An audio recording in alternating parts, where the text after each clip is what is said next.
Hello and welcome. I am your host, the best podcast host in the universe, Steve Cully. I'd like to thank our sponsors at Procyon Partners. Can you guys hear me? Procyon, one of the top 50 fastest growing companies in the nation. They specialize in employee benefits, wealth management, and retirement planning. President Sean Rabinowitz, proud supporter of our podcast network and everything we do. Green Street Trust International, owned and operated by Rennell Jump and UConn legendary men's basketball player Jake Voskuhl. They specialize in tax plans for businesses large or small. They will save you money or get you a big fat return on your taxes. To schedule your free strategic tax planning session today, go to www.greenstreettrust.com. Pete Finch and the Finch Law Firm is located in Bridgeport, Connecticut. If you've suffered any type of personal injury, slip and fall, car accident, your mother-in-law ran you over with her car, your wife got angry one night and decided to stab you, the Finch firm is for you. Pete has won legal battles all across the state of Connecticut. He will go to war to get every dollar you deserve in compensation. You just have to remember, in a pinch, call Finch or go to his website, thefinchfirm.com. Dynamic Human Performance is owned and operated by UConn legendary running back Andre Dixon. He trains boys and girls of all ages, all sports. He has a boot camp program 7 days a week, 6 a.m. You want to get in shape, you go to Andre. He has an athletic development program where he trains boys and girls in the sport of their choice from the ground up, helps them reach their full potential, be the best they can possibly be. Andre has sent boys and girls to college on scholarship for all different types of sports. To work with the best, he has a 5,000 square foot state-of-the-art facility in Hartford, Connecticut. Go to www.dynamichumanperformance.com. All right, and here we are for Broker Than You with the king of real estate in Erie, Pennsylvania, Laban Marsh, rocking the UConn track and field shirt. Bro, and he will be attending the Final Four this weekend as well. Listen, dude, I tell you, my kids at track practice, they're off for a week now for spring break. And so at practice, I've been going I almost always go UConn gear. I'll throw in some Fort LaBeouf gear, but especially this week. And part of the reason we had talked about, I mentioned to you that I got the kids. I'm going to take Drew and Lincoln to the Final Four, at least on Saturday. I don't want to get ahead of myself and assume the championship game. So we're going Saturday. But what's really cool is we're staying there Saturday night. And then Sunday, we have Gannon University, Division II. They're in the national championship. Yes, I saw that. Yes. At 1:00 on Sunday. And those tickets are like $42.50 for general admission. They play where the Pacers play. So I'm going to take the boys to that on Sunday at 1:00. And then we'll likely head home to watch the national title game in my lower level, which is where I was when I took that video. Like Sunday's game, my brothers are heading out of town right now for Easter weekend. So my mom wanted to have like an Easter dinner this past Sunday, even though the 5:00 tip was not timely. So I watched from my lower level the first half, which was not going well. I posted something because the reffing was terrible in the first half, if you ask me. Yeah. And my brother Levi is a ref. so I posted a few things on Facebook, and halfway through the first half, Levi comments on Facebook. He's like, "Hey, buddy, you're talking to yourself on Facebook." And but I went down there at half to have dinner, nice ham dinner. And Levi's already saying, "Oh, this game's over." Telling me, So I'm like, "Mother, I love you, but I have to go back to the lower level and watch this on my own. Otherwise, I'm either gonna strangle somebody. I gotta watch this in peace." And then, dude, I literally took my phone, Fresh turned it cameras off, down. just so you know. Yeah, Fresh. We want to see that beautiful face. But I turned my phone upside down for the second half. I didn't want to see notifications. I just didn't want to hear anything. Yeah. And yet I still can honestly say, like, I didn't really feel a concern at all. I knew we'd have to come back. But like we were chipping away at it in a way that I wasn't like, oh man, we can't. Like I never doubted, and I'm worthless you know what I mean? I don't have any skin in the game outside of being a fan. But I know that if those guys in that locker room and on that sideline knew that, dude, we can win this. That play is so remarkable. And I think all the stats, to me, the fact that the freshman gave the ball to AK, who had just hit one, and the senior, most winningest player in history, says, I don't have a shot. I got Boozer on me. He was smart enough to it back, is humble enough, is confident enough. Yeah. In Mr. Indiana, I mean, I'm getting chills, but dude just straight laced it. He knew it. It didn't even, I mean, and then I went nuts. I ran around my chair twice, and then I'm like, I got to grab my phone because I can't believe this actually happened. And dude, I was there, and how crazy is it? We're on a podcast today, and one of the sponsors is Jake Voskuhl from the 99 National Championship. Yeah, Green Street Trust, yeah. Bro, yeah.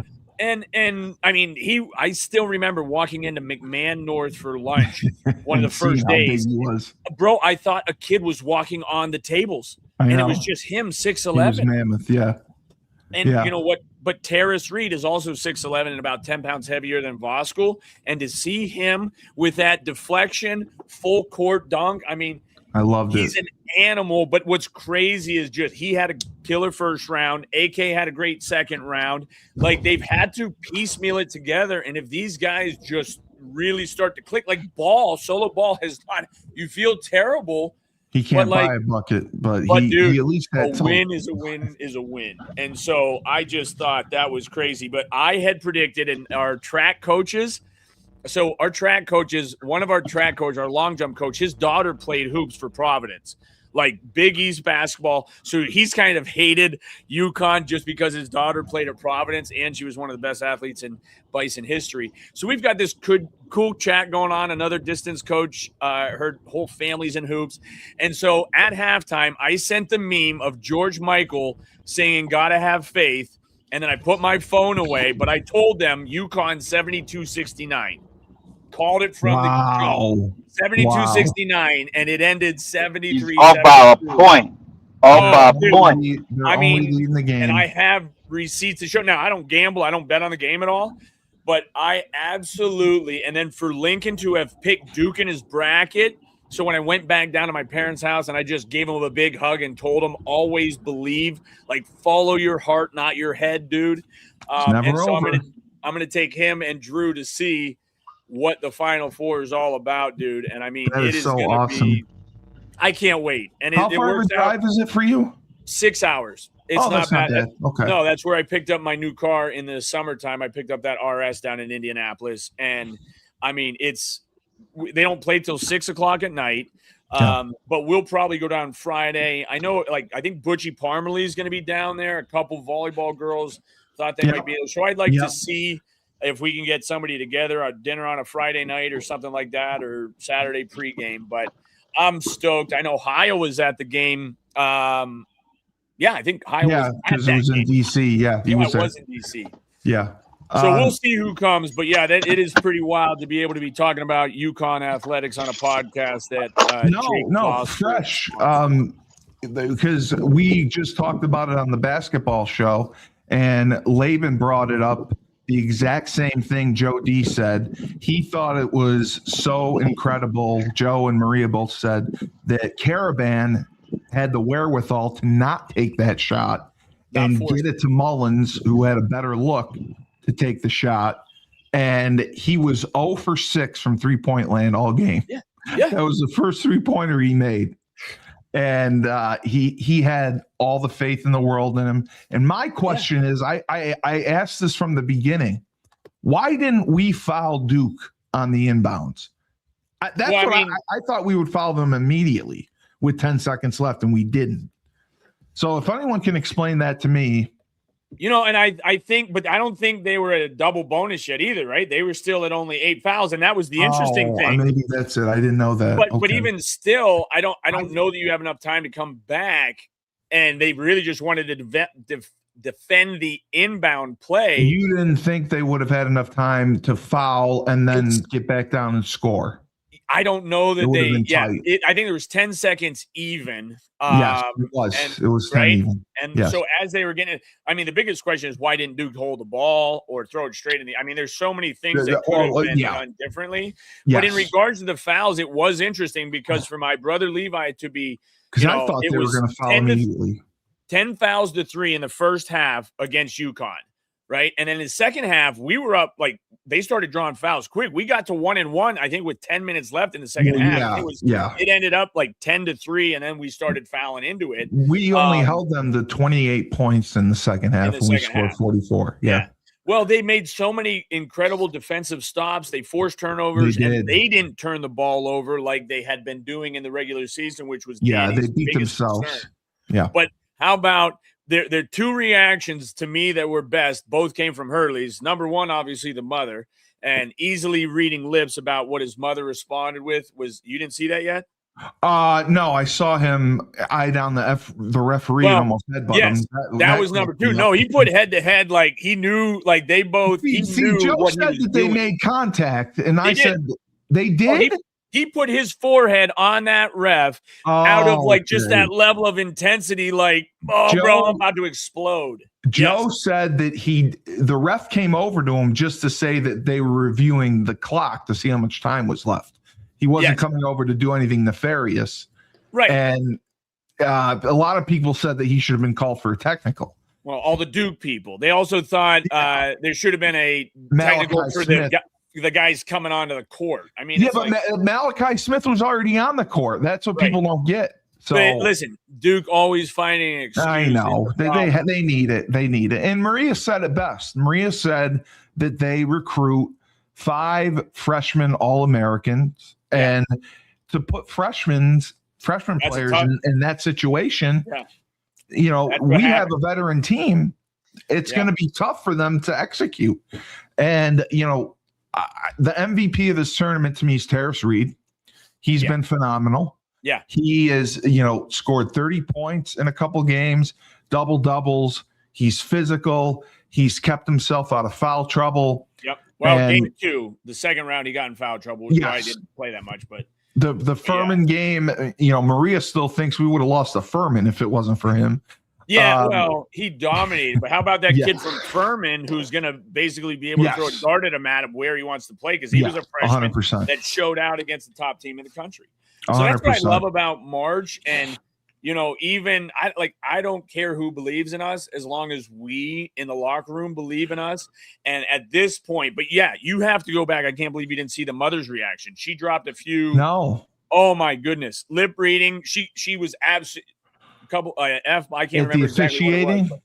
No. When they made the shot, she's like, "We won." She could not. She was in absolute disbelief. Oh, I was too. I mean, it was crazy. Go to our new website, huskyhub.net. Oh, I saw that. Yes, I did. And read the blogs that I wrote. I wrote 2 blogs.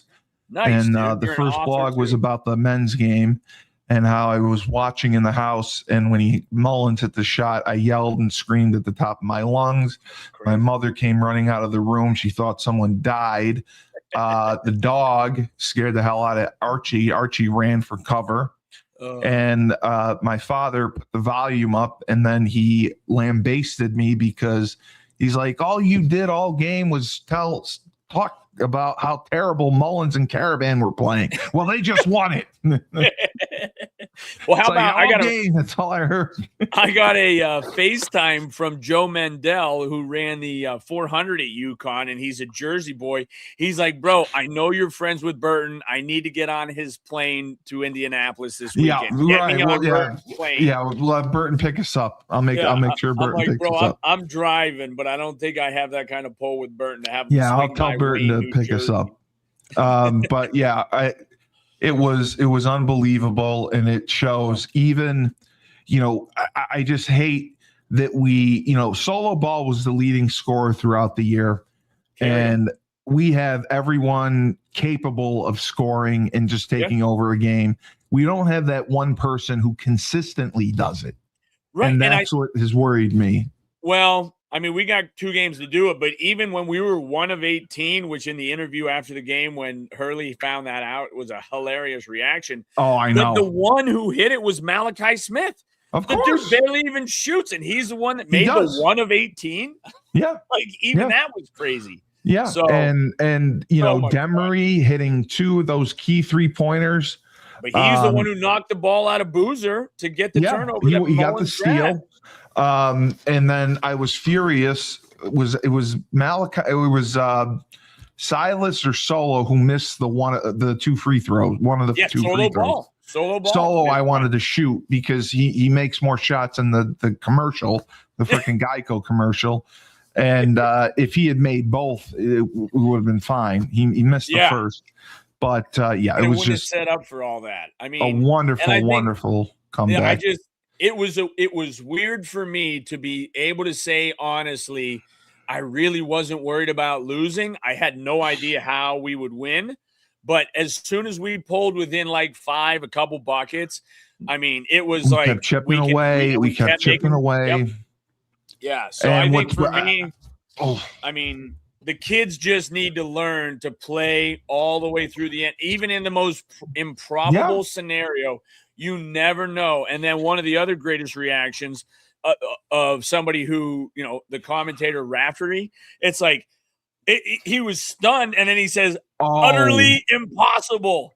Joe he said, D utterly impossible. I mean, was furious with the Duke announcer. Yeah. What? Joe D did not like the Duke announcer. The Duke announcer. Oh, yeah, they were bummed. But I don't know if you heard his call. UConn's? I did, and then I heard, and they immediately said there should be a T.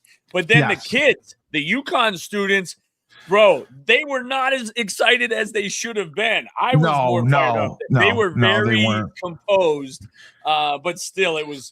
I mean, the different angles, it just was absolutely wild. All right, we've just been celebrating the hoops. Just quickly, good predictions. Are we winning the Final Four in the men or women or both? Can you guys hear me? Yep. Yes, we can hear you. You want to give us your prediction? Because I know we're going to be Illinois, and then I think we're going to face Michigan. I picked Michigan and I have us winning. But I have us beating Michigan. I think I have the total score like 144. So what would that be like? Probably 70. I can't. Did we lose to Arizona in the regular season? We did. That was by 4. Yeah, by 4. Funny, not ha funny. I was watching all these games all season. Well, I had a showing that night, and the showing should have ended in time for me to watch the game. And I have one of those notifications on the top of my phone that shows me the score. So I'm showing this house, and all of a sudden the game starts. And we're walking around this house, and they're eyeballing the house, and I have to watch the score. I did not get to watch that game in the regular season. So because I was showing a house for so long, and they didn't even end up buying it. So I wouldn't mind Arizona. I don't know. I mean, I guess I'd probably rather play Arizona, to tell you the truth. I just think Michigan's been playing so well lately. Yeah, but yes, I agree. UConn will win the title, both men and women. Yes. I mean, Maria thought that they're going to have trouble on the women's side more than they've had. All 4 number 1 seeds rolled. And but who do you think they're going to have trouble with? She thinks South Carolina will be tough. Yeah. And she thinks UCLA with Betts will be tough. Yeah. Betts is like 6'7". 6'7". Yeah. I mean, she thinks UCLA would be tough. But she thinks we're going to come home with 1. She thinks we'll come with 1. Really? She doesn't think we're going to win both? No. And neither did Joe. Yeah, but Joe didn't think. And again, I sent a message. People got mad. He got so mad. He started the show off saying, "Just because I picked Michigan State doesn't mean I don't bleed blue and cheer for UConn." It does. It does mean that. People were harassing him on Twitter, and 100%. And for picking on the show. Yeah. And listen, if your pick is correct, then you can stand on that. But when you're wrong, you got to say, "Hey, I bleed blue. That was my fault. My bad."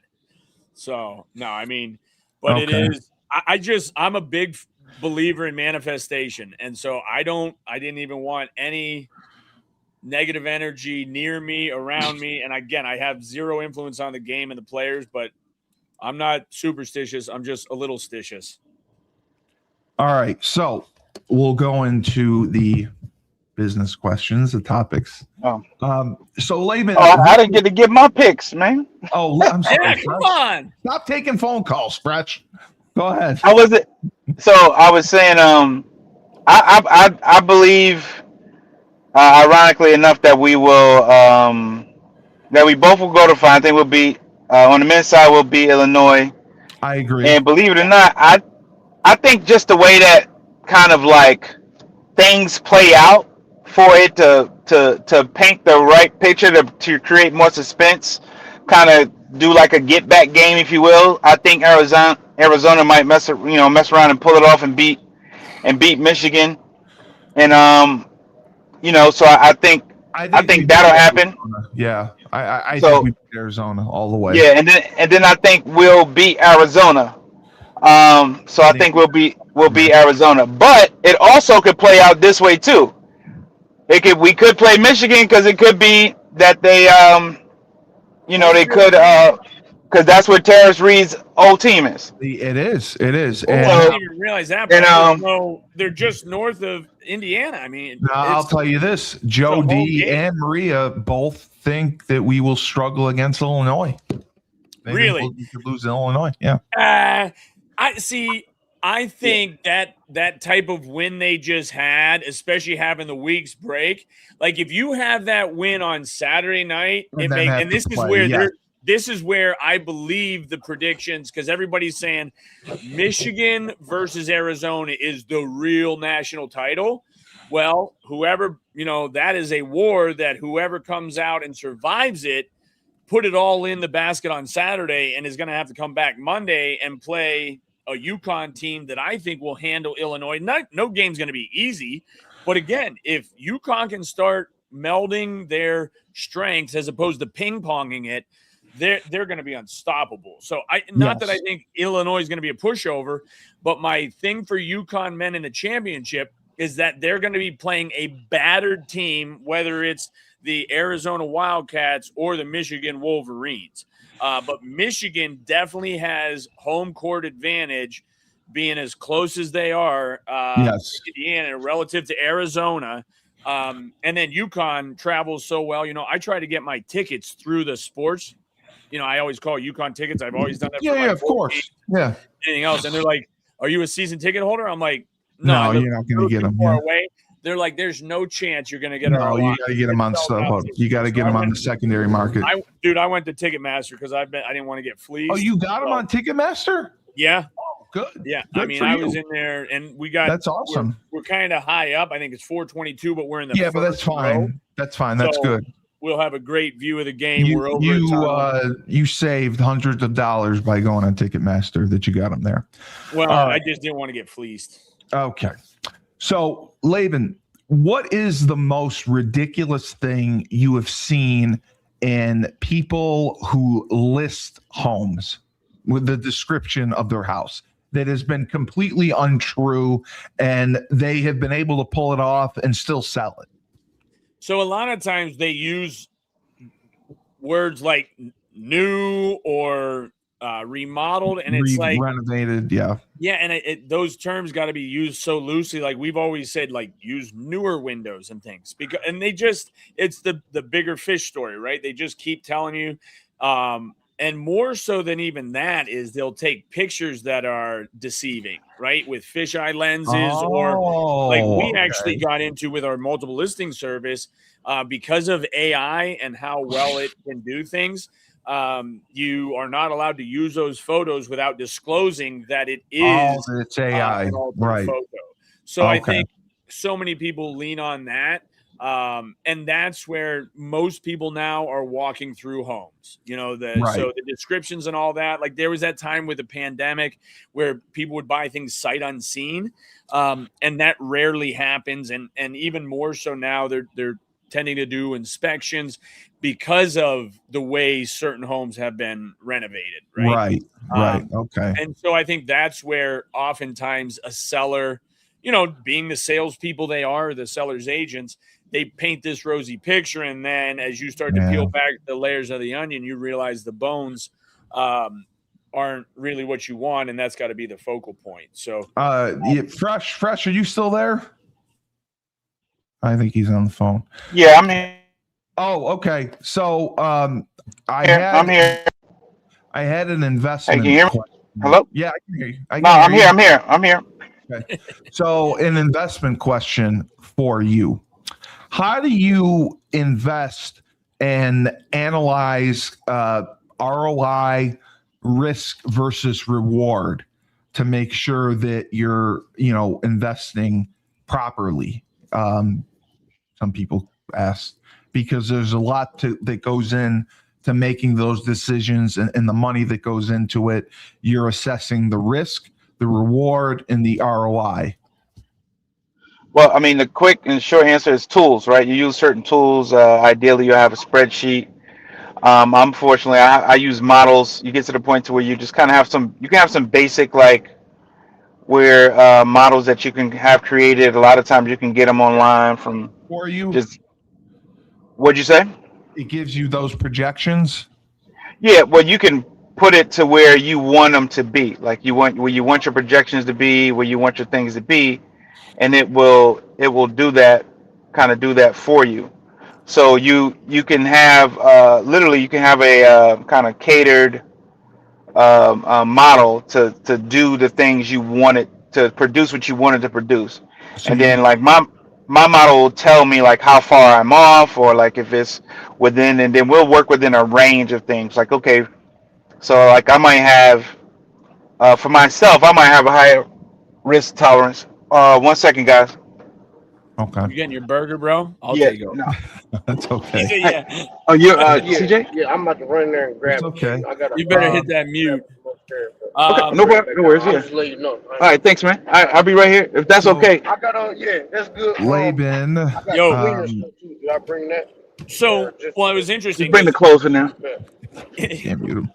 I had wanted to ask basically, because we talked about flips and that case that I talked about with you. She got convicted, by the way. I still would have voted not guilty. I'm sorry. Can you talk about a flip that went sideways for you? Because I know that's not anything you do. It's not like your primary business model. Yeah. But No. I know you've done them. We have. Has there been any that have gone sideways for you? So we had back in 2014, it was actually, I think it was called Fortune Builders, where we went through a program. The guy was out of Connecticut. And so we had gone through this program of they help you with flipping, and they give you templates and things to use. But we had bought a property that we thought we could flip. And so when you calculate a flip, you've got to, how much are you going to buy it for? And then you project what it might sell for. And that's where you better be disciplined. And well, you in the modest. Renovations too, right? Don't you? Right. But even before you do the renovations, part of your decision on what renovations you do is going to be, what can I sell this for? And when I go to sell this, what are the things that are going to make it most improved in value? So one of my things for flipping was I found a 3-bed, 1-bath Cape Cod home, which has slanted, gable roof, but it had an upstairs bedroom, 2 bedrooms upstairs, 1 on the first floor. And the upstairs bedroom had a large closet that had already had a dormer on the back, where I was able to add a full bath right above the first floor bathroom because of the plumbing and having a stack line up. And so as soon as I knew, okay, I'm buying this house as a 3-bed, 1-bath. I think we bought it for like $60,000, maybe. I can't remember exactly. I have to go back through. Oh, wow. Okay. And we knew what we wanted to put into it. in order to sell it for what we thought. But we knew we were going to be selling a 3-bed, 2 full bath, right? Because I'm adding a full bathroom, and bathrooms and even bedrooms. If you can take a 3-bedroom, turn it into a 4-bedroom, there's ways that you can add value to a home aside from just fixing it up, right? And so that was what I would always look for in my flips. Another home that we bought and did not flip because I wanted to hold it, although we did the renovations like you're going to flip it, but you hold it instead.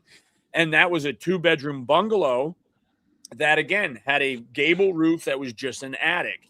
And so we didn't have to dormer it out for the knee wall height, but we did add just a 3rd bedroom. So we took this 2-bedroom, 1-bath home, turned it into a 3-bed, 1-bath. We bought that for $55,000 and $06,000. I think we refinanced it 5 years ago, and it appraised for $130,000. So we took it from a 2-bed to a 3-bed, and that automatically adds value. Now, if I would have put it on the market at the time, I probably would have got $95,000 to $100,000. So I could have turned a few thousand. But going back to that first flip, I calculated after I ended up actually closing and selling it, I think front to back, it was 5 months. So between carrying costs of taxes, insurance, any short-term loans or debt we would have carried, I think we ended up clearing like $20,000 maybe. And it was like, okay, over 5 months, that's like $4,000 a month. I mean, if I just sell 1 or 2 more homes, I can make that money. So to me, and especially knowing that, okay, you're putting a home that was flipped, meaning we took care of it, fixed it up, redid the kitchen, added a bath, everything you can do. The reason I don't like to flip them, I like to hold them, is that I now have a home that's basically like new construction. So let it mature 5 years. Let some of those new items get, gently used. And now 5 years later, you have hopefully some appreciation in the general market, but also you don't have that stigma of flipping a home where somebody can see by public record that you paid $55,000 and now you're asking $130,000 5 months later, but I don't see the $80,000 in work. So I think that's where flipping right away, people can see what you bought it for. They can get an idea of how much you put into it. And then the market's going to decide if you've overpriced it or if you've priced it right. And so I think with flipping, to me, I just didn't see the value in how much time you spent with the amount you would return. And part of that's because Erie does not rapidly appreciate in value. So that's kind of my spiel on flips. I don't think there's anything wrong with it. But one of the biggest challenges is, you had mentioned she was in the middle of 15 flips at one time? She had 15 properties going, yeah. Yeah, that's absurd. That's Most absurd. Can't even manage one. You would almost need I don't even understand it. Well, you'd need 15 project managers, or say you need 5 that can handle 3 flips at a time. And the hard money loans she was taking out too, which was insane. That she was paying thousands a week.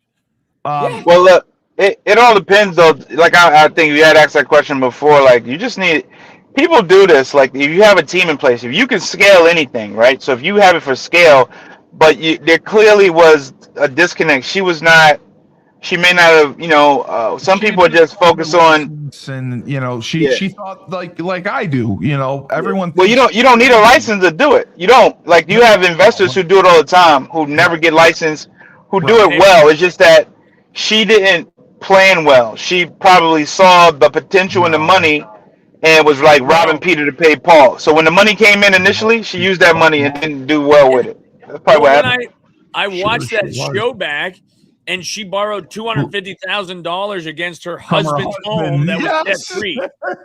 Yes. Laban watched the Dateline. Yes, I love it. No, dude, it was I told you I fell asleep the first time, so I went back to where I thought I fell asleep, and then I'm watching it and I'm thinking, you borrowed $250,000 against your husband's without telling him and forging his signature. Hey, honey, by the way, you might see a new note come through for $250,000. But Laban, honestly, what did you do with that? What did she do with that $250,000? She spent it, but I'm asking you honestly. Okay. She was putting it towards the business because she was in debt.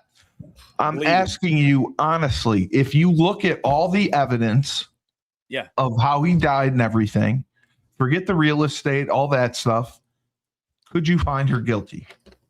Yeah. I mean, she was food poison. Could she be guilty? There was no evidence of food poisoning. There was all it was a Valentine's Day dinner. They went out, and her husband said to all the friends, "Yeah, I got sick the other day. I think Corey was trying to kill me with food poisoning." There was no physical evidence, nothing done. It was just all hearsay from a few people. That was his comment at dinner. So basically, I could go to dinner and say, "Yeah, I wasn't feeling good the other day." And if you end up dead, bro, we're gonna be like, you remember that time she just kind of that shouldn't have even brought in. And then, he dies of a fentanyl overdose. They don't find fentanyl in her house anywhere. Yeah, listen.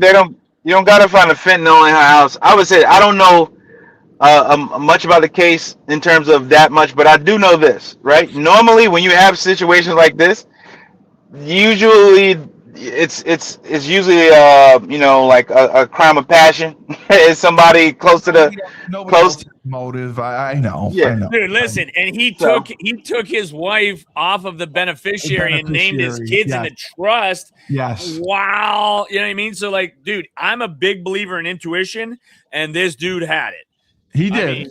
All I'm saying is, if I was on that jury, they only deliberated 3 hours. I don't think they could have. I could have voted guilty because he died from fentanyl, which had to have been ingested. How would she have forced him to ingest it? That's all. And no fentanyl was found in his house. But when you say ingest, who ingests fentanyl? What do you mean, like a pill, or you mean the pill form, or? Yeah, it would have had to have been a pill form. Yes. And there wasn't. I think there was more than one food poisoning suspicion. No, there wasn't. There was one. There was one. There was the Valentine's Day. When I watched that back twice, I put the watch it, man. Listen, I watched the trial. I watched the trial. Fresh. So this was asked a few times. What is your take on crypto? Because several people think it's the hottest new thing going. There's several different types of crypto. Do you think it has long-term value? Well, what I will say is, more important than crypto is the supply chain. So the supply chain, the blockchain. The blockchain is what the main thing is. I think the dollar standard, or kind of what they call it, fiat currency, it's definitely it's with technology. You have a new form. I think the blockchain is big. I think that's here to stay. That will last. Which form of crypto is used? I can't speak to that. I would say, your biggest ones right now is still, Bitcoin and things like that. But I think we're going to see over probably the next 10 years some other one emerge. Maybe it might be one of the ones that's out already. Doge. But no, not Doge. It definitely won't be Doge. No, because Ethereum. I think Ethereum might be the one. So you have other ones, but there are other coins. But I think the blockchain is what I would focus more on. If once people figure out how to maximize use of that without having to use fiat currency, those are the game changers that you'll have, because it's tech based and correct. You have more security and you don't have certain regulations that the banking things do, and you won't have restrictions. You'll be able to do certain things. So I would say that's my thoughts. Because Fresh and Laban, people are saying crypto may be the way to go because of inflation, the value of the dollar. Well, as Rob Hill says, it's not inflation. The value of our money is going down. Things are just costing more. But people are saying that crypto may end up blowing up and being the safer bet because our dollar in inflation has been fluctuating so much. I don't understand any of this. I'm not an economist, but that's what the illustrious Rob Hill said. Well, and I mean, with crypto, I think the biggest thing is, like anything else, you need somebody that's willing to receive crypto. Right, exactly. For goods and services. So I think in that regard, and I don't think the federal government is ever going to let them get away with not getting their hand in it, which is what which they you haven't want, yet. that lack of regulation. So I mean, Right. I just don't have faith in it, and I am too ignorant about it. I don't Yeah, follow I it enough.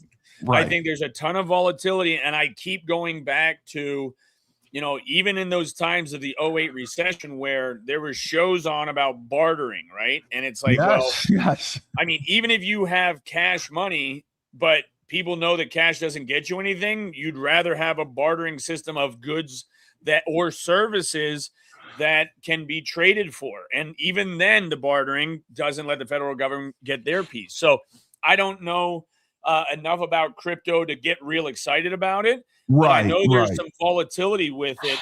And yet, like anything else, I know if I would have bought, we had to buy crypto I know, to get back our website was Really? I can't remember what year that was, 2011, 2012. Did it get hacked? And Yeah, we got hacked right at the end, right after Christmas, before the new year. And they're like, yeah, you got to pay us 1 Bitcoin. And we're like, bro, where do I get a Bitcoin? And there was literally a supplier out in McCain that we had to go to. And I remember at the time it was like $900 for a single Bitcoin. For one, And I remember thinking, like, man, if I had just bought 3, but then 6 months after I paid Oh my gosh. $100 for it, dude, it was down to like $300 in value. Right. So I would have been like, what a dumb. And now it's what, 80,000, 60,000? I think it's dropped immensely. Yeah, But same thing, like, but you got to have somebody that's willing to give you the money for that. So, and the fact that my first experience was when somebody hacked my website, like, yo, this doesn't feel like a real clean currency if you're holding hostage my website and all my email, and then I got to pay you 1 Bitcoin because there's also a threshold where if it's over a certain amount, it becomes a federal offense or something. So say hi to Rebecca Wells Phillips. Rebecca is going to be joining us also as a sponsor. All right. And she put together her commercial and her ad, and we're going to start running it very soon. So we're happy to have her aboard. Oh no, that's awesome. I should play it. I didn't. I gotta download it. I thought you were gonna give us like an intro. No. She just commented that she doesn't trust crypto at all. So I said hello. Yes, she was okay, watching. good. Yes. No, I mean, I just worked it out with her. But listen, I'm not happy that our dollar's off the gold standard either. No, I agree. Like, I agree. That's we haven't been on the gold standard for like 70s, bro. 70s, decades. 76, I think. Yes. So I totally agree. But so Laban, what is when, if you're doing renovations on a flip, or if you're doing renovations on one of the apartments or that you're renting or houses you're renting, what costs the most to renovate? Man, that's such a good question, because and this is the most frustrating part. Like in the city of Erie, some of the highest costs are the permitting. You know what I mean? Like, I'm talking, if you get in there and you got to get into plumbing or electric, like the permitting for these vendors in the city of Erie is pretty expensive, like a couple $100 for something that might be a typical repair. Now with flips, you tend to be talking a total upgrade where you might be tearing down to the studs and being able to see your electric. But a lot of times when you're fishing through drywall with electric, or cutting open certain spots for plumbing, like, it's the permitting that holds you up, then the inspections that come through. And so it goes back to really understanding what it takes, not just thinking, well, I can call a plumber and he'll get it done, because the plumber's been through it. And in certain areas, they got to jump through hoops and spend a lot of money just on the permitting. Even though your repair might cost $1,500, it might cost $800 for the permit. And so again, that has kind of become one of the more challenging aspects these days, is depending on where you're at and how heavily regulated they are. The city of Erie is more so than our outskirts.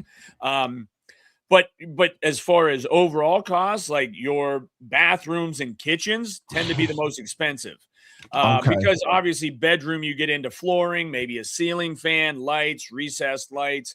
And those are the way that a lot of people, like when you walk into a home and you want to feel like it was built in 2026, you're going to have some can lighting and, open floor plan, maybe some other things. So it just depends on the home, is there any negative obsolescence? And negative Right. obsolescence would be things that no longer pertain to what people want these days. And that we see in commercial, even more so, like ceiling heights. I was in a building, I showed a building the other day. The guy wants to put golf simulators in there. And it's a steel roof, probably an 16 to 20 foot peak, but they had a drop ceiling that made the ceiling appear 8 feet. Well, you can't swing a golf club at 8 foot, but if you knew you can remove the drop ceiling and now the ceiling height is 16 feet, there's ample room. And if your screen is against the wall where the wall pitches to, you're going to have plenty of room. But if you just walk in there and don't understand that this is just a false drop ceiling, and to tear that out is pretty inexpensive. So it really depends on what you're looking to use it for. Right. As far as determining cost, because the least expensive thing is demolition. Just tear Absolutely. that stuff out, Tear it down and start from the beginning. And sometimes, go ahead. So the other I- thing I was going to say, I have had like if some of the finish guys, like drywall finishers, have a little OCD. Like there was a guy that we had finishing drywall that whoever installed the drywall did it so poorly, the finish guy wouldn't even touch it. So like you got to have from front to back, like Fresh said, you got to have a team of guys that know what to do and are ready to go, because when this finish guy came in and he didn't hang the drywall, some do, he didn't hang the drywall, but whoever hung the drywall did it so poorly, the guy that finishes like, dude, I can't do this because it's going to make my name look bad. And so I think that's the biggest thing with flips is you have to really know what you have for time frame and things like that, because if you rush it, buyers will see it without a doubt. Absolutely. Fresh, you have successfully owned your business and gotten through one of the milestones, which is the first year, and you have done very, very well with it. How have you built a successful culture already within your business during that 1 year period? Because, culture is paramount to having a successful business and the people that work with you. Well, I mean, I think part of it is just kind of like learning from the people who came before me in terms of just in business in general, how to treat people, what successful people do in business. They focus on customer service, they focus on things of that nature. And so people that are in the industry that have done it, I'm a part of some associations. Yes. And then these associations you kind of learn. So you kind of have kind of built in kind of peers and mentors. And with those peers and mentors, you get an opportunity to kind of learn what works, what doesn't work, and you kind of start to pull from them which things, how to use that to your advantage. And I just apply them. And I think it's also easier when you're smaller. The challenge is going to be as we continue to grow, is to keep maintaining the culture, because when you have bringing new people, there's training. There's people who come from different places and backgrounds with their own ideas of how they feel that things can work. Yeah. And if they don't, and I'm open for new ideas, but if they don't fit the culture, then we'll have to either have a meeting of the minds or they won't last long. Right. No, I totally, completely understand that. Now, the other thing is your business, FreshFold Laundry Company, Chapel Hill, North Carolina. It's a high-end laundry service. How did you decide to make it high-end, and how were you able to set your pricing? Because a lot of people say that you have to have some bravery when you put your pricing together. Yeah, I mean, those are there's definitely some truth to that. The second part, I would say. God damn. Okay. One of the things is when you in terms of like I chose my client base to be people who value time. Correct. So people who value time tend to also kind of tend to be the higher earners, because they don't work for money. Yes. A lot of times they work to get back their time. They do things to help them in those types of ways. Because their time is money. Yeah, 100%, dude. yeah. So in the process of doing that, that helps them to really make some things happen. Oh, But yeah, that's it. But because yeah, fella, I'm gonna have to pause for a second. I see a big pickup, but y'all can keep going. go ahead. I'm gonna Yeah, play. I'm here. I'm gonna play our sponsor. We'll be right back.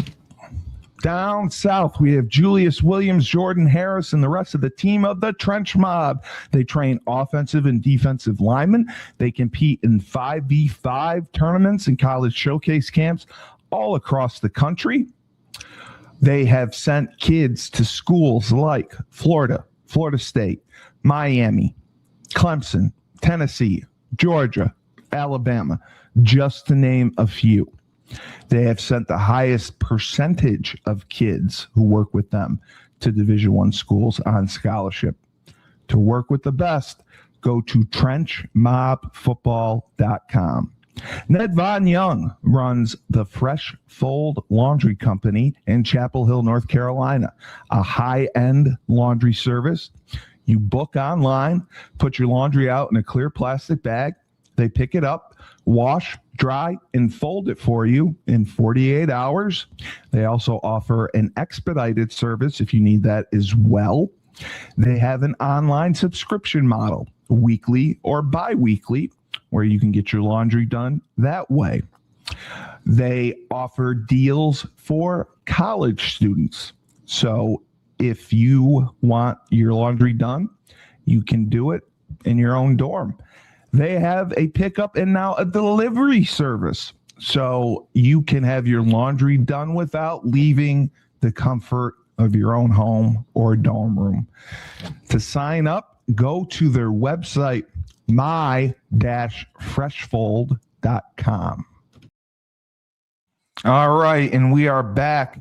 Laban, so Yes. we talked about the Corey Richens trial and the mansion that she bought that was an absolute disaster. Mhm. There were a lot of issues with it being on wetlands, and she was going to have to get permits and probably do a full demolition. Have there been any, because I'm sure you deal with this a lot, any zoning or code issues that have affected or turned a project you're involved in upside down? Yeah. Well, I mean, yeah, the addition, this was kind of the straw that broke the camel's back in our addition. Oh, really? To your Yeah. house? Yeah, so the addition was attached to our existing farmhouse that was built in 1900, and then the previous owner had done 2 other additions in the 80s. So this was connected to the entire house, but still any new construction, requires a final inspection from the building underwriters. And yeah, my contractor took me through 3 different final inspections that failed for whatever reason. One was the watertight on under the mud room. But like they literally are like, hey, you cannot reside in that part of your house until we issue you a permit. So it's something where, yeah, I mean, there is a code of unified. I'm not going to be able to remember UCC. A code enforcement where you've got to do things. There's one of the big things is like hurricane hangers, so that roofs don't lift off with the high winds and things. So some of it is typically overkill. But yeah, I mean, if you don't have and not only that, apparently through the process, my contractor and his wife at the time were both kind of representing us, and the wife got into a shouting match with the inspector. Not a good idea.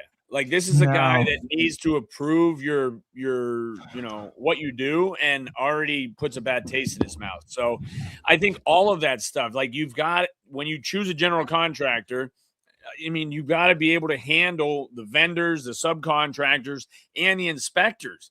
And, for the most part, you don't want them to overlook something because it is a homeowner that you're worried about and you're hopefully taking care of. But yeah, I have personally been involved with them, or, where it holds up a transaction because either an inspector needs to get back through. We've had this with appraisals and things. So everything is time is of the essence. Yeah. But a lot of times in the permitting and the coordination, it's understanding holidays and things like that. Like time is Very of much. the essence, and it usually takes longer for people than you might expect. But especially if you put a bad taste in their mouth through the process, they're just going to shuffle your file to the bottom of the deck, and you better be proactive and stay on top of everyone to which you're beholden, because they can hold you up a ton. And like Fresh said, time is money, especially finishing deals. So, yeah, no, I agree. Fresh, we had started to talk about taxes, because this is obviously tax season. Is there a tax strategy that you have? And do you struggle with maintaining a balance between, calculating your taxes for your business and your personal taxes? Yeah, so I would say my strategy, and a strategy I would encourage most people with, is just one is educate yourself. You need to get educated on the tax system, the tax codes. People look at taxes as this a bad thing. Can you guys hear me? Yeah. No, I know nothing, and so I have to listen. So people look at taxes as like, oh, taxes, like this bad. Like, no, you need to be familiar with taxes like anything else, so that you know how to take advantage of the different strategies and things that are there for you. So the best tax strategy for that I employ and everyone else should is just getting very familiar with the tax code. Get familiar with what applies to you, how to take advantage of it. And the more you do that, the better position you be in. So that's first and foremost. Now, I say educate yourself first. You guys hear me? Yep. Yeah. I'm just. Hello? Is it different? You guys hear me? Yes, we can hear you. Is it different for every state? You guys hear me? Hello. Yeah, we can hear you. Yes. Is it different state? You guys hear me? Yo, are you hear me now? Loop? Like, yeah, we we've been can hear hearing you. We're good. Yes. You can't Okay. hear us. So I was saying, so for one, again, just be familiar with the tax code. If you can, especially if you're in a position and you can afford it, I would tell you to look into a tax strategist. A lot of people look for a CPA and people don't realize this. Most of the times, H&R Block or Liberty Tax, those places, a lot of times they're not even it's like not even CPA that handles your stuff. It's like a tax preparer. You don't have to be a CPA to prepare taxes. Really? Now, yes, not knocking them. You might have some tax preparers that might be better than a CPA, but a CPA is held accountable because of their licensing, the things that they, the credentials that they hold. So that makes it a little different. And those are the things too. If you're educated, you know the difference between a tax preparer, a CPA, and a tax strategist or tax advisor. And many times your tax advisor, they are CPAs as well. So but you should have all three? No. Well, one can be all three per se. okay. Yeah, one could be all three. But that's what you're saying is a strategy is an advisor and strategist. Yeah. Ideally, when you get to a position when you start having more and more assets and you start having, K1s and you start having all this stuff and multiple, as Laban will probably attest to because I know he has some as well. You need to have a strategist / an advisor, not just like a CPA. What's a K? Or what's a what? K1. You said what's the K1? Oh, that's what you're issued as an owner, like a W-2 for employees or a 1099 for subcontractors. 1099. K1, okay. Yeah. Yeah, but now it's not a 1099. It's kind of like for a particular asset or a business. That's what usually it's like. What the I think your taxable income for that particular thing. I think that's right. Is that right, Laban? I think I did. Yeah. And the other thing I would say, and Fresh, I don't want to cut you off, but to your point of either we had one of our original accountants for our business, as you get profitable, it's an LLC is what most A lot of businesses are carried in. We created S corps for tax purposes, but in an LLC, it's what they call a pass-through, meaning, I own the business with my mom, my dad, and my brother Levi. So if, say, we're profitable by $100,000, I absorb $25,000 in taxable income, my mom, my dad. And so I think it was at about year 8, our accountant just said, listen, it's good to be profitable, but is there anything that the company could absorb from you personally as an expense that is directly attributed to the work you do? And for us was vehicles, and they have tax, like Fresh says, understand the tax code, because a vehicle over 6,000 pounds can be written off in its entirety for that year. So if you buy a $85,000 Suburban, you can write off $85,000 that independent year. Now, there's also where they'll write them off over time, and I don't know why I can't think of the term. Depreciate over time, and then some you can depreciate out. So that's where, to Fresh's point, you want to have an accountant, a CPA, a tax strategist, could be all three, because your accountant should be able to look at things, and if you're profitable, which you need to be, and you're profitable in a way that you're paying, quote unquote, too much in taxes, you'll hear people say, hey, it's the end of the year, I got to buy something. And some of these crazy big guys are like, I just bought a plane instead of paying, $2 million in taxes. I just bought an asset. You know what I mean? So that's where, when you get to that really big scale, but a lot of times your accountant or tax strategist could say, hey, start thinking of things that you use or you pay for personally that could easily be justified within your business. And again, because I take my car to every single appointment, every time I go to the office, you can write that off. So talk to and get advisors, accountants, people that can help you strategize. And we've got a good local guy that is very big on this, and you do not want tax time to stress you out. You want to have the money set aside and then be able to implement tax strategies, because there's things like you can invest so much into your kids' accounts each year, $9,000, something like that. So if you have money left over, there can be ways that you can implement it with tax advantages. All right, Laban, you've mentioned a few before, but what would be the worst tenant story, horror story that you've had? And have you had one that made you even rethink property ownership and rentals? Yeah, and it unfortunately it started with it really wasn't the tenants, it was the timing. Meaning I had an 1884 duplex in the city that during the pandemic and the winter months, they were breaking into it, right, and squatting it. And thankfully, I called the police, and the police who showed up, I graduated with them personally, and they were able to remove these squatters. Squatting in it? Yeah, no, and they absolutely destroyed the home, defecated through the kitchen. I mean, it was just to the point where when I went in with the police to kick them out, I locked the exterior doors. And I said, I will never go in that home again. And then a couple months later, I had to demo it.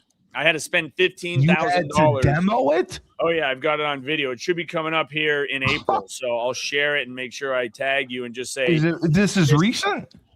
This was, 2021. This was the one that when I don't know if I was telling this story on the podcast or not, but I might have been just telling it to a friend, but we had a substantial amount of equity when we were refinancing out of our personal names into our entity. And I ended up we had a note still against that duplex from when we bought it. And so there was still a little bit left where I had to pay that off in the refinance to just get rid of the note, because I knew I was going to have to demo it.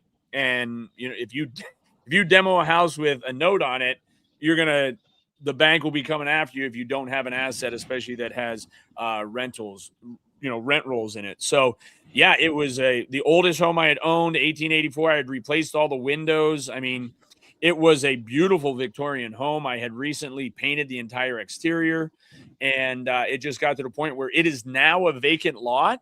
And in fact, doesn't make me any money. I spend about $500 a year just in property tax. So it is 100% a liability, and it's still a thorn in my side. But I'd like to build 6 garages and rent those out to the neighborhood, and that Yeah, requires zoning, and I got to yeah. get it in the city. And so I've Storage. had some horror stories myself. And again, that wasn't so much tenants that we had trouble. It was squatters that saw it was a vacant home. And the most frustrating part, I noticed it because my electric bill had skyrocketed. I kept the heat and electric on just because I was planning to rent it eventually. And these guys ran the electric bill up to $600. When we walked in, they were sitting with my electric God. on their lap. And all they had to do was turn the thermostat up and the heat would have kicked on. So the level crazy. of ignorance, I haven't been as angry as I was that day. I can't even imagine, Laban. I can't even imagine. I've been through a few. Fresh. So you are obviously an entrepreneur. When is it smarter to diversify your portfolio and what you're looking at, as opposed to doubling down on an asset, a property, or a business that you're currently working on or currently own? Well, it's a couple of different trains of thought. I would say, ideally, you want to kind of master one particular asset, if you will, or get to a level of, you want to get like to a level that you're comfortable with. Let's just say if you are buying and holding, say you start off with like single family real estate, which a lot of people do. You start off with a single family home, you use it as a rental. I would strongly encourage you to go into to try to transition that into like multifamily or some kind of mixed use. Once you get that to a point, you get to a certain amount of units where it's it's earning substantial amount of money from a standpoint that it's covering a bill or paying something. Like, all right, that covers, because that's how I try to look at assets and look at things. These assets take care of other things. So if you are a person that does like car notes, like I don't, like whatever vehicles we get, we just kind of like we get them. That's on a personal side. For business, that's different. But so let's just say, all right. Let's keep it simple because I don't want to get people thinking the wrong thing. So focus on like, say if you own a home, you have your personal mortgage.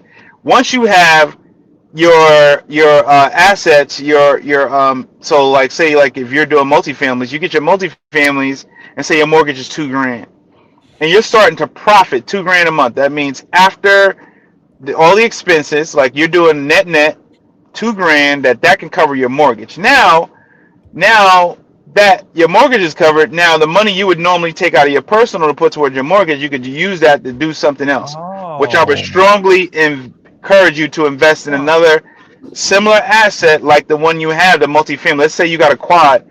Okay, go ahead, get another quad for it to reproduce the same thing. So now you have 2 quads that's producing, instead of 2,000, now you got 4,000. Okay, so now that can cover something else. You get to a point to where, because it's really. He popped off. Welcome back. Whoa.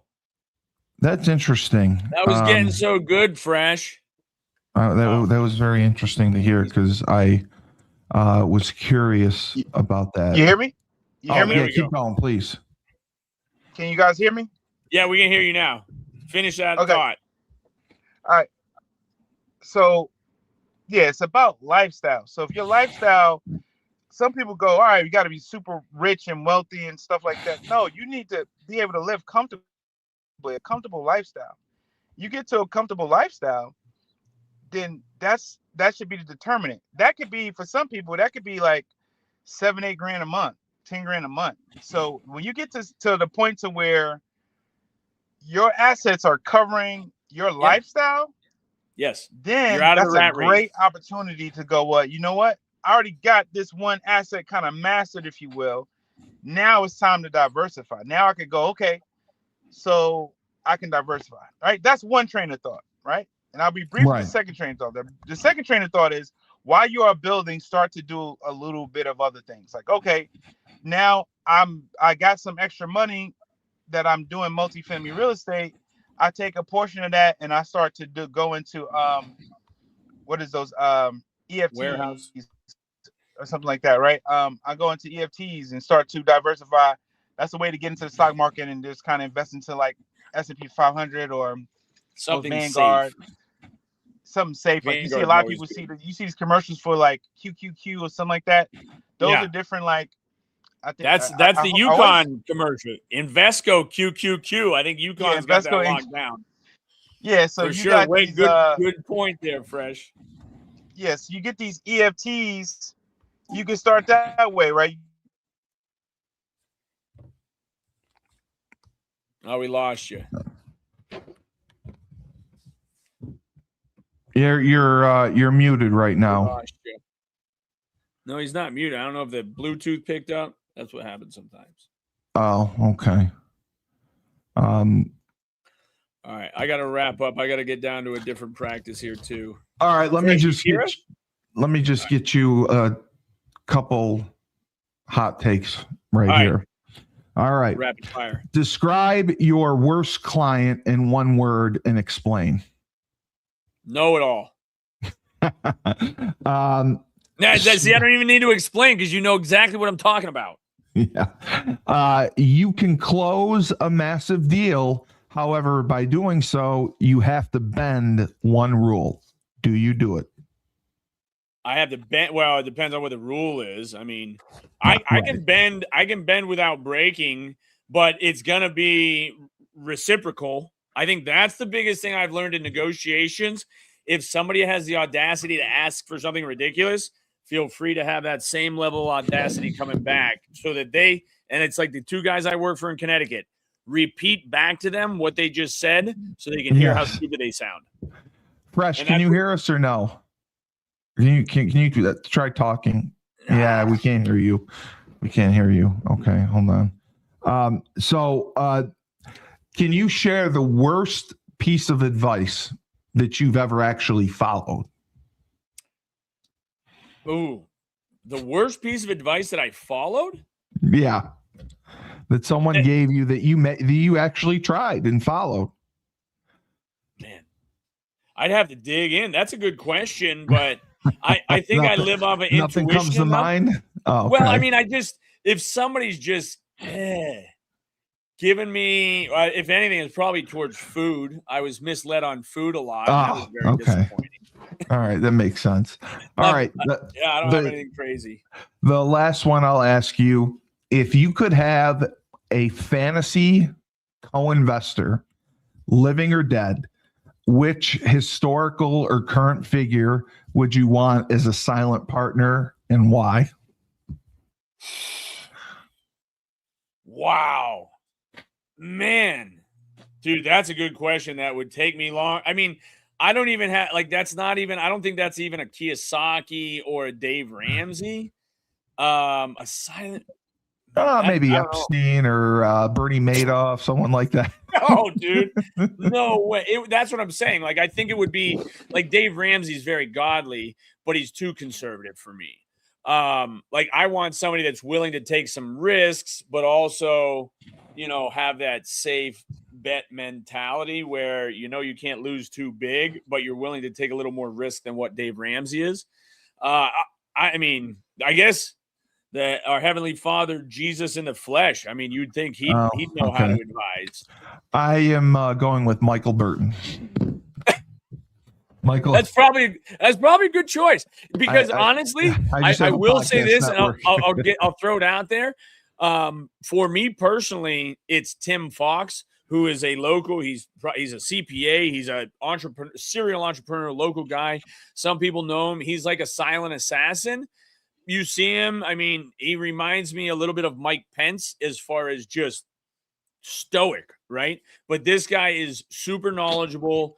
So yeah, and he's a business partner of mine, which is why, and he's a godly individual. He's Tim Fox is locally one of my partners, and that's who I like having in my corner. And then my brother, I mean, that can get loaded. I could really start. Yeah. Burton, just because of the way that he kind of expanded, his father's business on his own, yeah. And they've gone in and bought several businesses.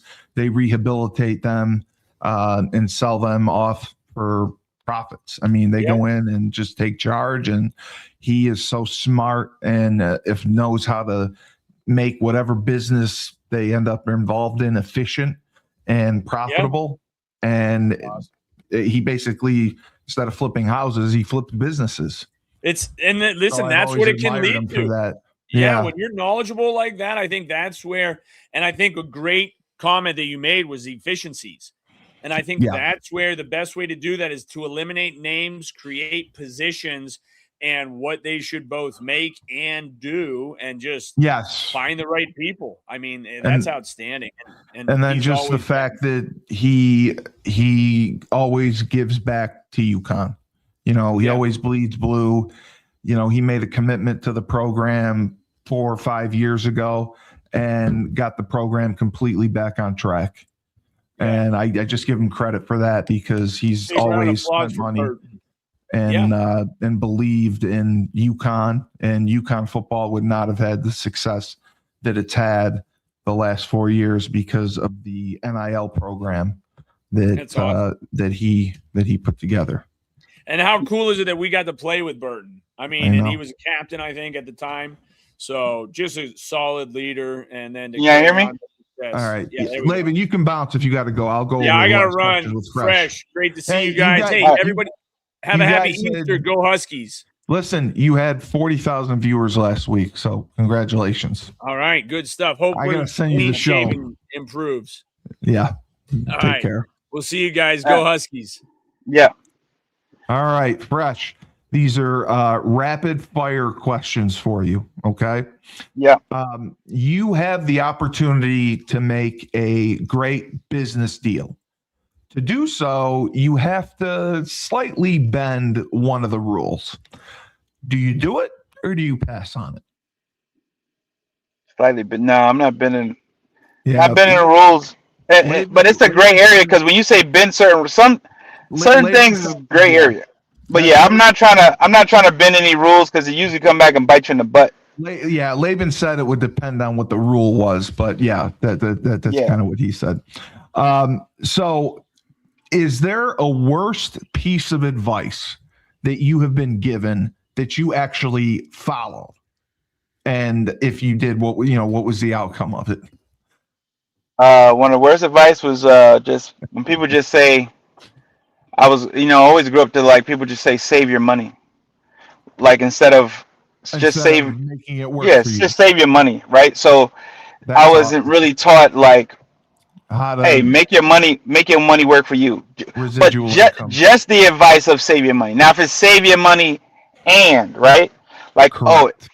So as I got older, I learned about like kind of, if you call it the kind of like the 70 10 10 10 rule. So you like take 70, like you pay yourself first. You can pay yourself 10%. Pay God first, rather. Pay yourself.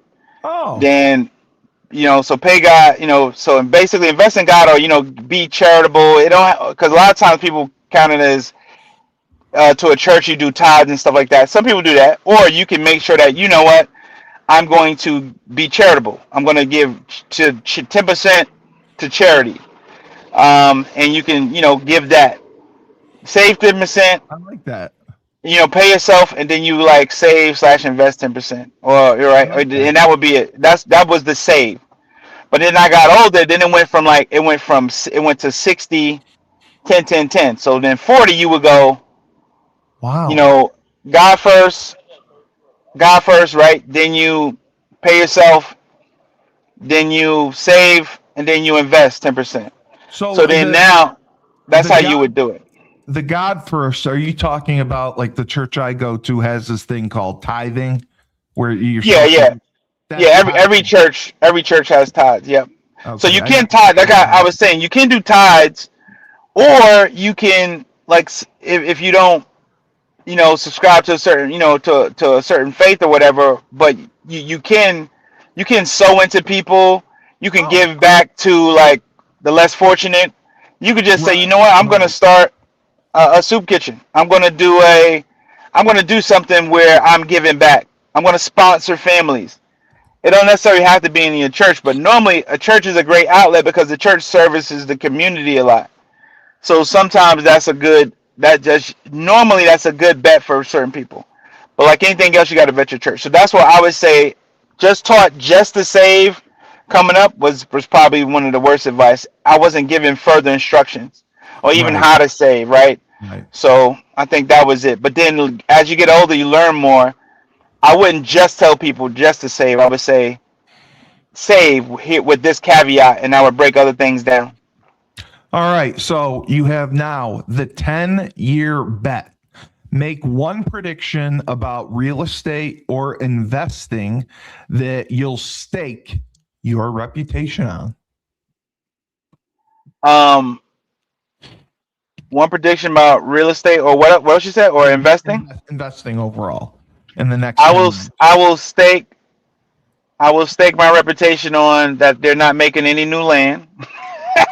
So That's true. Yes. right, that there will be no new land made, and that real estate will appreciate.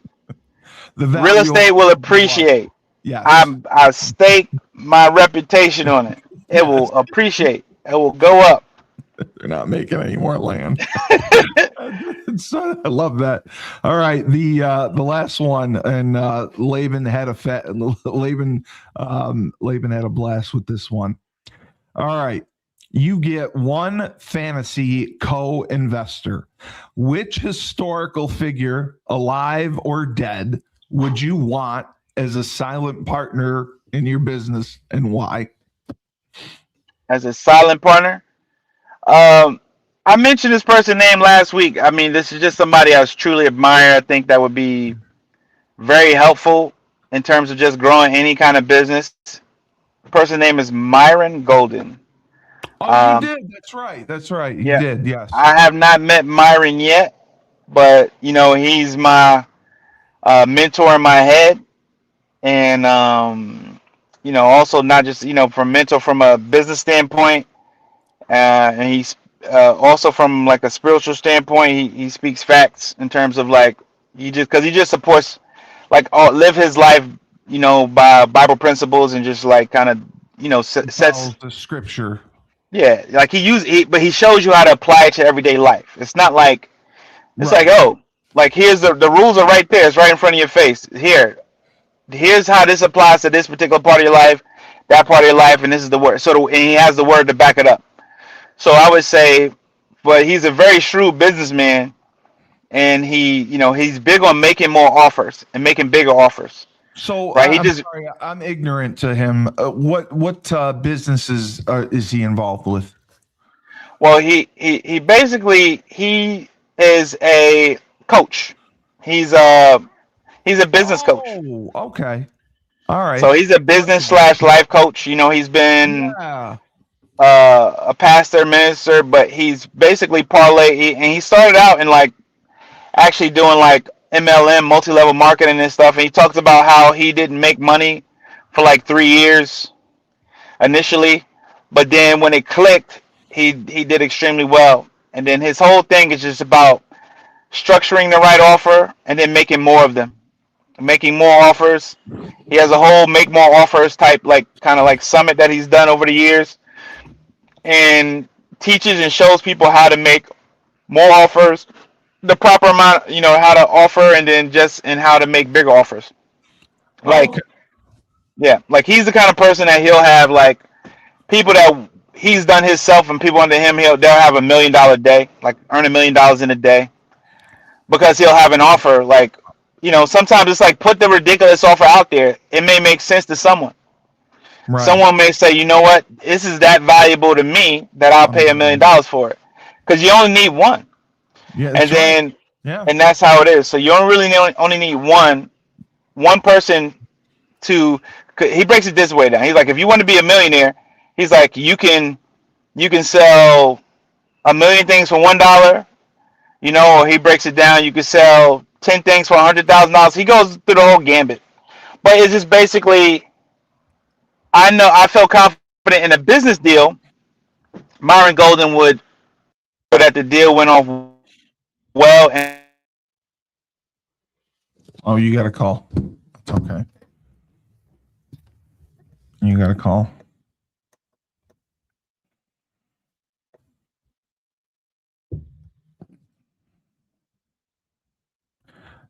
So yeah, good information. Good information. Let's see. The worst advice that I've ever followed. Well, I've pretty much followed a lot of terrible advice. Can you hear me, Steve? Yes. No, I heard you about Myron Golden. And that's why I said you could do the exact same thing. You would be a great business coach or consultant for anyone. And that is something I think that if we were able to get that going for you, because you know everything there is to know, regardless of what the business is, your knowledge applies to that, whatever it is. And that's how you can help businesses be successful. And that's why I think that you would be a great consultant. So I'll give him a second to come back. If he doesn't, it's okay. Yeah, but great. Okay, there he is. All right. Yeah. Can you hear me? Yeah. So that's why I said I think that you would be a phenomenal consultant, because I think you could help people regardless of the business that they're in with your knowledge as like a coach or a consultant. And Yeah, I don't know how to get that going, but that's what I would do. I wish I could have you do that. Because I appreciate that. That's actually one of my. So Myron Golden, again, that's somebody I aspire to be like. Like, I would love to do exactly what he's doing, because he teaches business and goes through it from a biblical standpoint, supports it with with the word, and shows people how to, like, hey, this is how you can take, like, it's right there in Genesis. Like, this is how you take the word and you apply it to business, and you can be super successful. You can take the same word, apply it to life, and be successful. This is how you overcome adversity. This is how you do these things. So I appreciate that. That is something I truly, it's like I feel like coaching is my calling. I find myself coaching no matter what it is. Either way, whether it's sports or life, and I just kind of do it. Let me ask you this. I was contacted about doing a TED Talk, which I think I would be ridiculous at. So if you wanted to do a TED Talk, and I mentioned you and what you would want to talk about, or if I said that I could do it, but I would do it with somebody else, what would be the best thing to say about you as an entrepreneur? A single polished idea that becomes long-term credibility as an anchor, cuts the time people take to know, like, and trust you in half, and pre-sells you for years to come. So when you say it would be a dream come true, what would that actually unlock for you that your business or your podcast network has not yet? You saying that's the question that was posed to you, and what you're saying? That's what he wants me. That's what he wants me to write out. He says, we have options for TED Talks.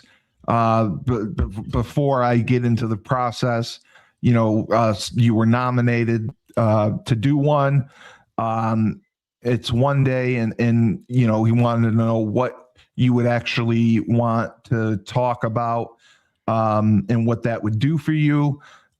Is it about reaching a different audience than your typical business or podcast listeners, positioning yourself beyond what you do now, sports commentary, or opening doors to larger stages or partnerships or something else? Yeah. So I would say for you. Well, no, I listen. I was telling him that I mentioned you, and I said that you're an entrepreneur, a successful entrepreneur involved in many things. And I don't think, as a podcast network guy, I could do one that would actually help people. I think that if I did one with you, because I said that you would be a perfect business consultant, that it would be much better. And he said, okay. And tell me why, basically. He wants to hear the process. So you and said, then okay, the you're saying, application, yeah. okay, so you're saying instead of teeing try to tee me up for something that was offered to Well, you. I would have you do it with me. I mentioned you doing it with me because I don't think I have not been I have not had I don't have a successful business yet. I have a business Yeah, that's well, climbing the ladder and everything, but you have been an entrepreneur and you have done several different things for years. And I think you would have a lot more to offer than I would. This kind of I fell into, and I don't think it grew necessarily because of me. I think it grew because of the people that are hosting and that are around me that kind of put this network together. And now with the website, I mean, it's starting to do well, really well. So, well, I would say this, Steve, and I don't mean to interrupt you. I think you're selling yourself short, right? That's me. So I would say, so here's the thing, and I know one of the things that's kind of like, not getting too personal. I know some of the things you struggle with, and you,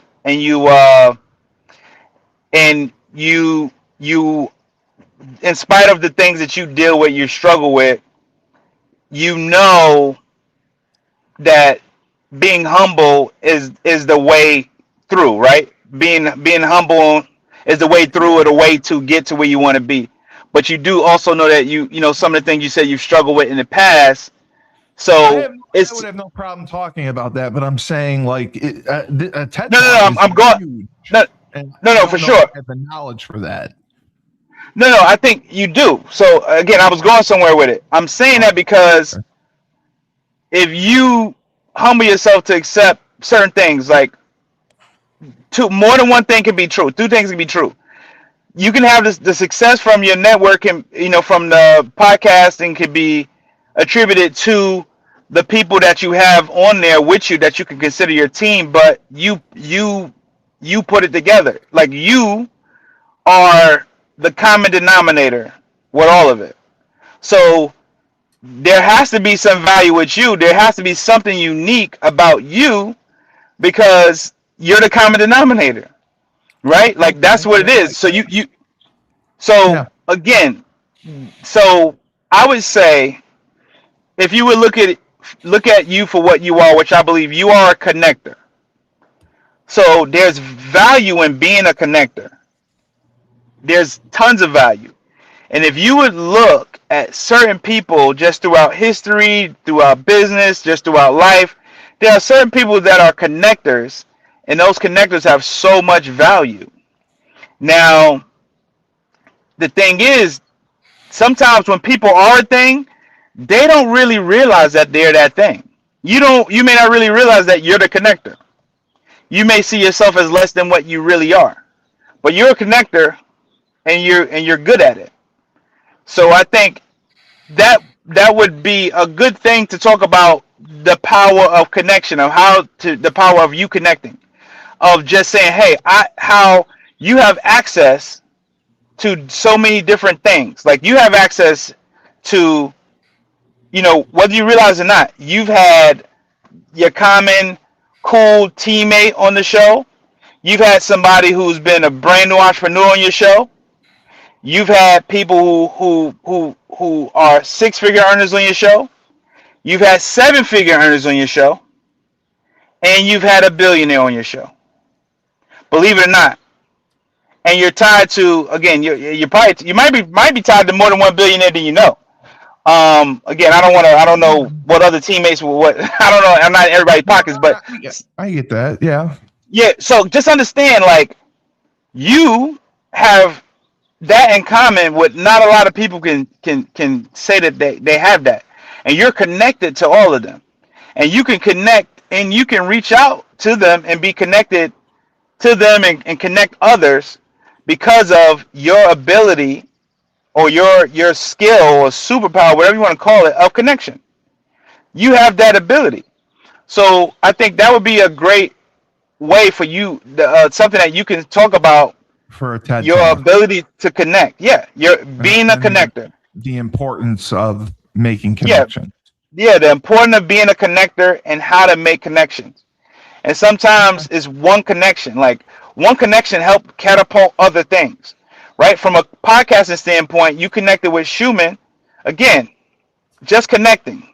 And you could take it even back to you connect with Schumann because of your connection to UConn football, because you have that commonality. You took it a step further, but another connection with him is that because you were a coach, he coached, right? So you have all these connections. We're connected as teammates, and these connections could go to other things. You're connected to UConn. You're primary UConn football, but you also connected to UConn basketball because of your connection. You connected to Maria. You have access to probably from Maria and other people and probably AB and some and Joe D. You got access to people in so many different areas. You're a connector. Use that. Play on that. Build on that. I think that can be the foundation of your tech talk because you're a connector. Okay. And you think that I could pull this off by myself? Yeah, I think you can, man. I think you can. I appreciate you thinking of me, and I think a part of it is that you're a team guy. You used to, and again, there's nothing wrong with asking like, hey, help, right? Again, you need help. There's a number of people that'll help you. So, and again, and obviously I'm one of them. So you need help, you can get help with it. And again, I appreciate you teeing me up saying, hey, can I bring my guy with me? Like, again, I'm not saying that. Yeah. Because it's funny, like I do aspire to do a TED Talk one day. That is something I do aspire to do. But I think it's just strange that he reached out to me because he watched our shows, and I just from a business standpoint, that's kind of how I thought like you would have a lot more to offer than me. I could offer some things, but I don't know how much that would help other people. But the way that you kind of framed it makes sense. So I can write it out. I have to write out and answer some questions. I'll send it to you and see what you think. For sure. Yeah, no doubt, man. Write it out, send it to me. We could go over it. But I think that's an angle to approach from being a connector. And you'll see. And just understand, to my knowledge, the way the TED Talks go is they have like local TED Talks, and then it's like, they got different levels. So you do the TED Talk at your level, it may blow up. You may get to do more. Because I can't remember. What is it, like 10 minutes? What's the first one? I think he said it was 30. But 30 minutes? Yeah, I'll double check. Check. Usually the first one is shorter. If you get to 30 minutes, that's big time. But maybe they want you to do the 30-minute set, and then they'll be like, hey, you actually got to condense this. Your TED Talk is going to be condensed, and you're going to have to do that in like 12 minutes. Like, you got to break that down, what you talked in 30, break it down to 10. Oh, okay. Yeah, we definitely could go through it and then just do some runs and how you can build and talk and kind of go from there. But, yeah, you definitely can. Anybody can do it, man. Anybody can do it. And I think you definitely could do it. You just... he did say, he said 20 minutes. Okay. Yeah. So it'd be 20 minutes that you submit, and then he'll be like, probably, can you cut this down to 12? So the first one, okay. Yeah, one of my frat brothers did a TED Talk, and it was short. Like, it was like, his TED Talk was like 12 to 15 minutes or something like that. And it's really like, I don't know how they do it. You're monitor, you're given a clock, you gotta, wrap it up in a certain amount of time. Well, you can do it. It just kind of It just came out of nowhere, kind of just because you like watching the show. So yeah, man, you definitely could do it, man. I wouldn't freak out about anything. You could do it, and I think you do a good job at it too. Let me let me just finish up. Just remember, when life gives you lemons, don't make lemonade. Take 2 oranges. Throw them right back at later.